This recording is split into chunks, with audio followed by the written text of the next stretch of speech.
কাশির মাংস আছে, লুচি আছে। কে বলে ভাই? খাবি তো? আরে খালি গায়ে একটা ছেলে আছে না, হাতে প্লেট, থালা প্লেট নিয়ে জিভ বার করে চেল্লাই। অটো চলছে হাইওয়েতে, এই দেখ। এ ভগবান। ও কাকা, কাকা গো, ওই ফোন যাতা।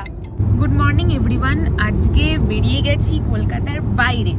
আসতে চালা, কততে গাড়ি চলছে ভাই? 85-80 নরমাল স্পিড যেটা, সেটাতেই চলছে। কত? 80-85 তে না, মোটেই চলছিল না 85-80 তে, ঠিক আছে? একটু একটু আগেই 100-র উপর উঠে গেছিল। তো কি হচ্ছে? হ্যাঁ, যেই না বলেছি কততে চলছে অমনি পাল্টে হয়ে গেল। তো কোথায় উঠবে? যা বাবা। যাই হোক, একটু সাবধানে চালানোই ভালো। হ্যাঁ, যেটা বলছিলাম, আজকে কাজ হচ্ছে আমাদের কলকাতার বাইরে, সিঙ্গুর আর কার মাঝখানে, ওটা গুড়াপের মাঝখানে।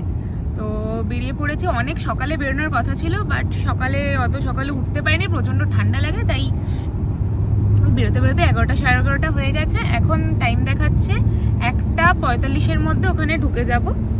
তো আজকে 3টে রেস্টুরেন্টের শ্যুট আছে একটা জায়গায়, ঠিক আছে? তো অনেকটাই হেক্টিক হতে চলেছে আজকের দিনটা, বাকিটা ওখানে গিয়ে দেখাবো। আর রাস্তায় মানে আমার প্রচন্ড বোরিং। একটা ছেলেকে নিয়ে আসা হয়েছে একটু এন্টারটেনিং এর জন্য, কিন্তু হোয়াট এভার, একটু মজা করার জন্য তুলে ফেলেছি একটু। যাই হোক, তো এরা মানে সামনে বসিয়েছে যাতে না ঘুমায়, আমি ঘুমাবো পিছনে বসেছি ওই জন্য। কিন্তু উল্টো হয়ে গেছে ব্যাপারটা। কিন্তু ব্যাপারটা হচ্ছে দেখছি সামনে বসেও ঘুমাচ্ছে, তাই কিছু বলার নেই এদেরকে। আমার একটু মজা করবো বলে নিয়ে এসে এরা মজা করতে পারে না।